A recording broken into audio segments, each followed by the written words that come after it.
If you're running an online store and you are not on Pinterest yet, or you've set up an account and it's just sitting there collecting dust, this episode is for you. I am Kate Ahl, host of this podcast here, the Simple Pin podcast, where we talk all strategies related to Pinterest marketing. Before we dive into the episode, I just want to call out Q1 of 2026.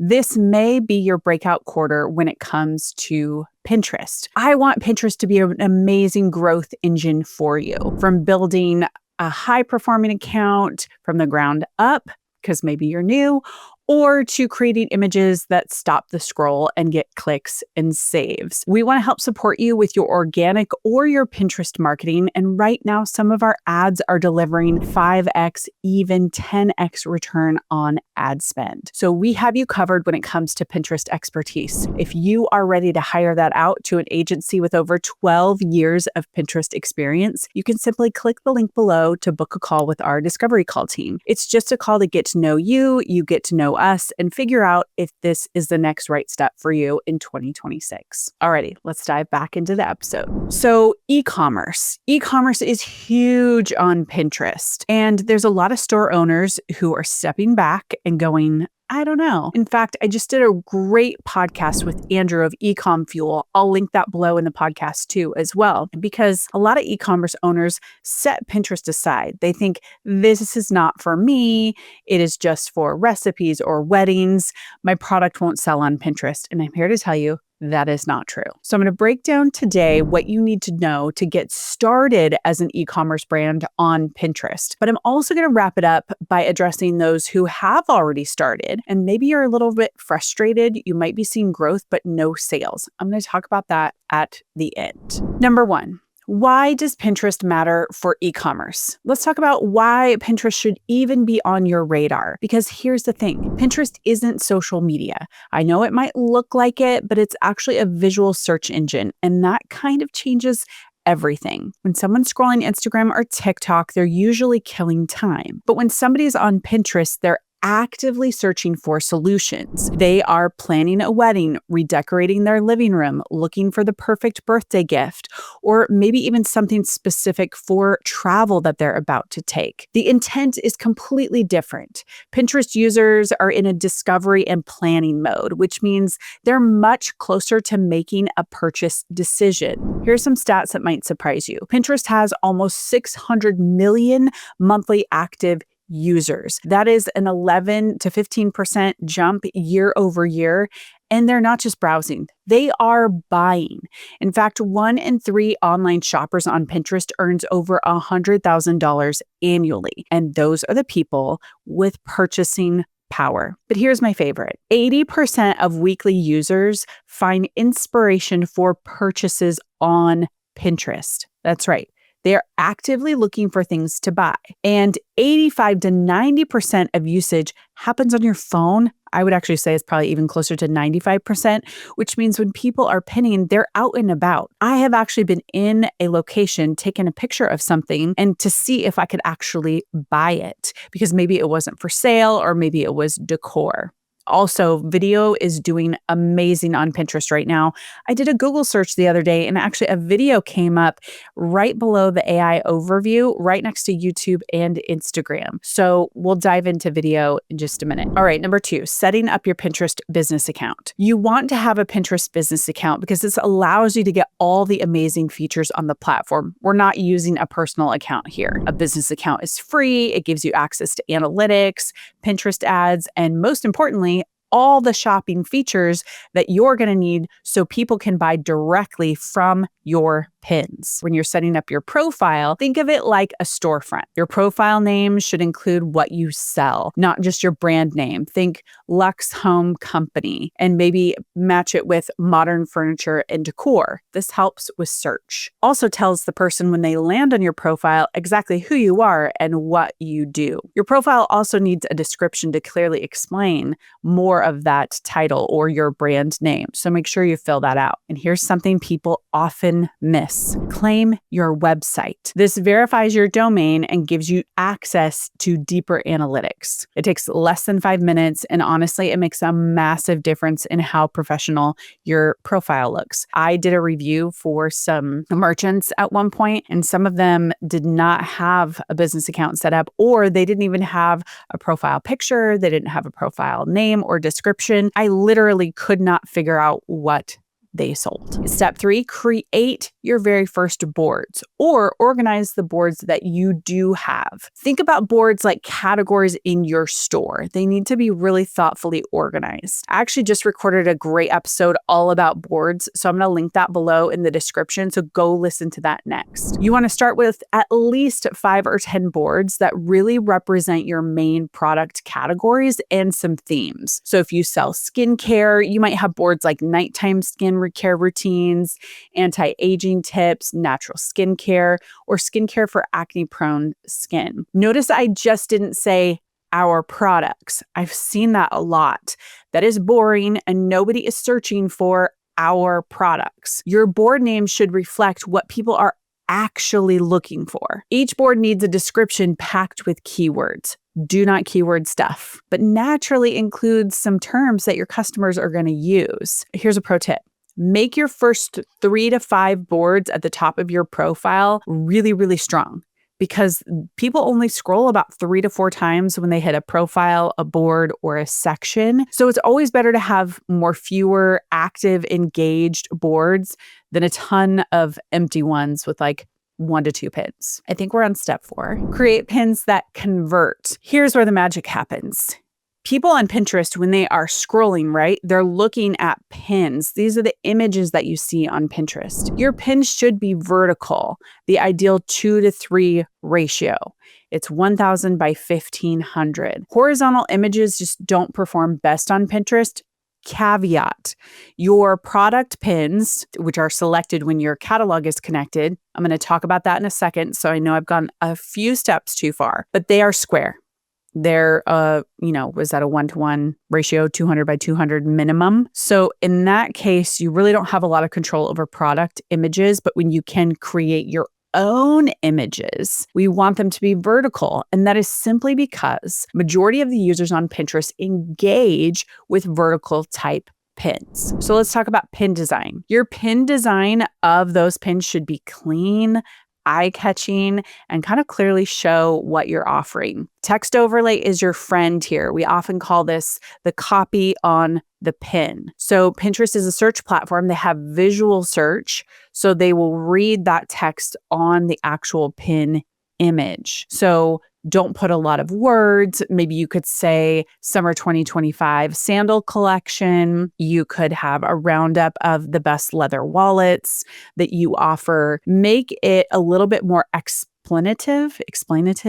I'm sure it adds some explanation. There you go. To the copy on the pin. Now, here's one caveat. The only time I would say for a product business not to add pin copy if you are in the home decor space, especially if you're in design, right? Because people want to see the whole image. You can certainly do roundups of quote unquote the best of whatever, or the top 10 throw pillows, and yours are included. But when it comes to home design, we find that pin copy on the actual image actually performs worse than those that don't have pin copy. So that's just one thing to note for those in the home design space. Let's talk about video. I mentioned it in the beginning, but I want to stress this. Video is huge right now. Nearly 1 billion videos are watched on Pinterest every day. And consumption is up 200% year over year. Users are 55% more likely to buy after watching a product video on Pinterest compared to other platforms. Your videos don't need to be fancy. Think of quick product demos, styling tips, befores and afters, unboxing clips. You could even ask if a user has done an unboxing or they've sent you a testimonial if you could use that on your pin images. Keep them short and make sure you add captions. Then most people watch without sound, and make sure that first 2 seconds grabs people's attention. When you're creating pins, whether static or video, your title and your description matter just as much as your visuals. The title needs to be clear and keyword rich. Your description should expand on that. Explain all the benefits, maybe include a call to action.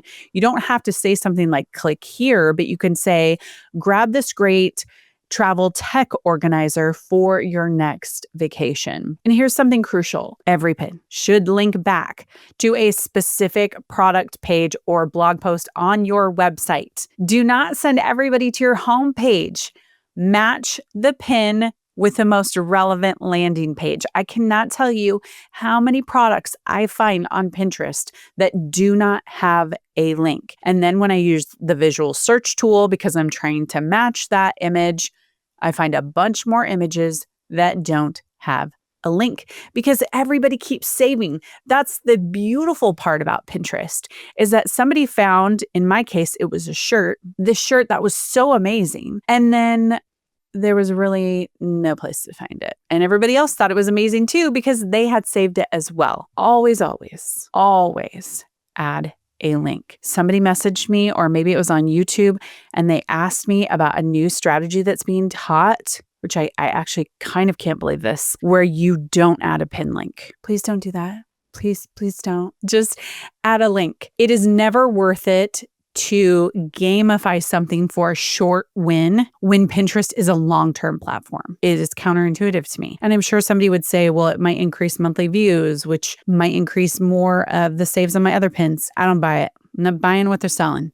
Always add a link. I'm pretty sure you got that message. After I talk about creating pins, people naturally ask, then how many do I create? How many do I pin? If you have one product listing and you can do an unboxing, you can do a before and after. You can do a testimonial. You can do a couple lifestyle shots. And you can do up close and maybe features of the products. That's 5 pins I've just created for one landing page. But here's the key. I have a differentiator in each one of them. It's not the same type of pin over and over again. Oh, number 6 would be a video. So that being said, you can take one product listing and you can actually pull it out and create this 6. In fact, this gives me a great idea. I should probably do this in a YouTube video and show you exactly how to do that. So comment below if you would love for me to do that. If you are on YouTube, you can always email us, hello@simplepinmedia.com as well. All right, a few last minute things I want to talk about. Pinterest SEO. I said this earlier, but I want to reiterate it again. Pinterest works like Google. People search for things and Pinterest shows them the most relevant results. Your job is to make sure your pins show up. In addition, Pinterest has added their new Pinterest Assistant to help users find the products they love. I'm going to share the link to the press release in the show notes. But of course, AI is everywhere. It's helping us assist and do life, some good, some bad. But in this case, AI will help you find the product that you're looking for. A big thing when it comes to Pinterest is that the user approaches the platform saying, I'll know it when I see it. And so having this Pinterest Assistant, your keywords, and a great image really pulls all those together so someone can have an aha moment when they encounter your product. So it's really important to make sure that you're using keywords. 2 places to do that. You can start your keyword research simply in the Pinterest search bar. Start typing in relevant search terms. It auto-suggests really popular searches. Those are gold. Write them down and then use those. You can also use the Pinterest Trends tool. I'll link that below in the description. Or you can go to trends.pinterest.com. This is such an important tool, like really important. It actually is being updated. It's amazing. So go there and look for shopping trends. It's amazing. All right, shopping features. Now, all the things that I've talked about up until this point, if you're a creator listening to this, you could probably do all the things I just talked about and have a smoking Pinterest strategy. It would be great. But for those who have a self-hosted shopping platform, and what I mean by self-hosted is you are not Etsy, you are not on something like Teachers Pay Teachers, you are using Shopify, WooCommerce, BigCommerce, all the commerce, or maybe you've created your own commerce platform. This is what I mean by self-hosted. You need to connect your catalog.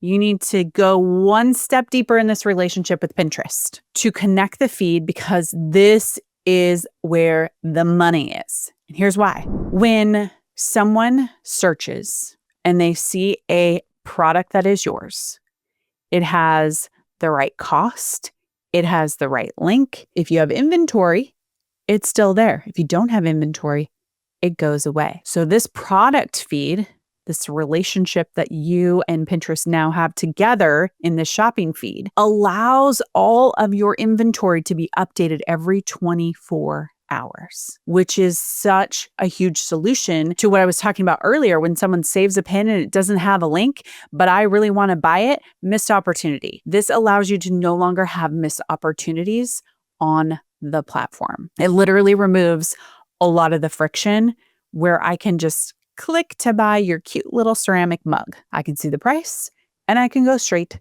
to checkout. I have just done a whole podcast on shopping features. I'm going to link that below too. One really, really important piece is that product feed and verified merchant are two different things. The most important, if you do nothing else as a product seller, please, please, please connect your product catalog. Just do it. If you want to take it to the next level and get verified merchant, I have it on my account. I have a cute little red check mark and it says verified merchant. I have a few extra features with that.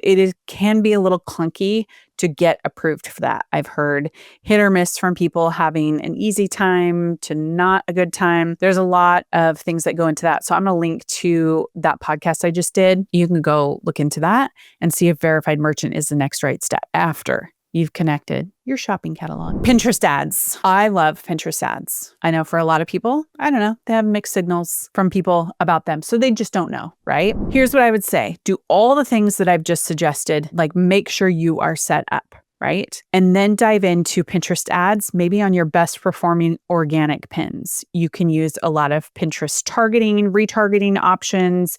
You can reach people based on interest, keywords, demographic. They are very robust now. I want to just say to you that if you are looking to scale faster with your products on Pinterest, this is where the money is. Don't be scared of Pinterest ads. And yes, they are nothing like Facebook ads or Meta ads, but they're equally as awesome. They just take a little bit more time. We got this question, and I want to address this before I wrap up. And this is what I talked about in the beginning. Both some of our clients and some of the queries we get through customer service have been saying they feel tired of Pinterest because it's not bringing in sales, that they've only been trying for a couple of months. So there are benefits on Pinterest besides immediate revenue. One of our clients just left recently. We're so sad about it. She's so happy with all the work that we're doing and her traffic is actually up, but she hasn't made sales yet. So Pinterest, as it might remind you, takes 6, 9, 12 months to really see good forward movement. If you are seeing traffic go up and you're seeing increased engagement in just a couple months, that's a good thing. That's what you want. If you want it a little bit faster, I suggest you dial that toggle of Pinterest ads to up your game and to target them even cleaner, clearer, better, faster. And the fact that your traffic might already be up is a great indicator that there is an appetite for your product. Pinterest is never, ever, ever going to explode overnight. But if you do stay consistent, you'll start to see traffic pretty quickly, but you might not see sales right away. But some of our clients are getting 30 to 40% of their website traffic from Pinterest now. And this can be really high converting. Some people have been doing Pinterest ads with us for 2 years because they just keep performing so great. They don't want to turn it off. So don't sleep on Pinterest. I know your future customers, they're already there. They're searching for exactly what you have to sell. You just need to show up. Okay. All right. I am going to link below in the show notes all the things that I talked about, but we want to be a helpful resource for you. So please, if you're on YouTube, ask questions below. We would love to help you. Make sure you like and subscribe as well. I'm going to be doing a little different kind of formula in 2026 for how we structure podcast and YouTube. I'll be doing more tutorials, more deep dives like what I talked about here in the middle of the episode with pins and some examples, because we realize people need that. If you're listening in the podcast, thank you so much. Go ahead and hit follow if you're on Apple, subscribe if you're on Spotify or any other platform so you don't miss an episode as well. Note, for those who are podcast listeners, I'm going to be doing short mini episodes in 2026 of some thoughts I have week by week about where Pinterest is at, where it's going, how it affects creators and e-commerce business owners. So make sure you're subscribed over there as well. Alrighty. Thanks so much for listening and watching.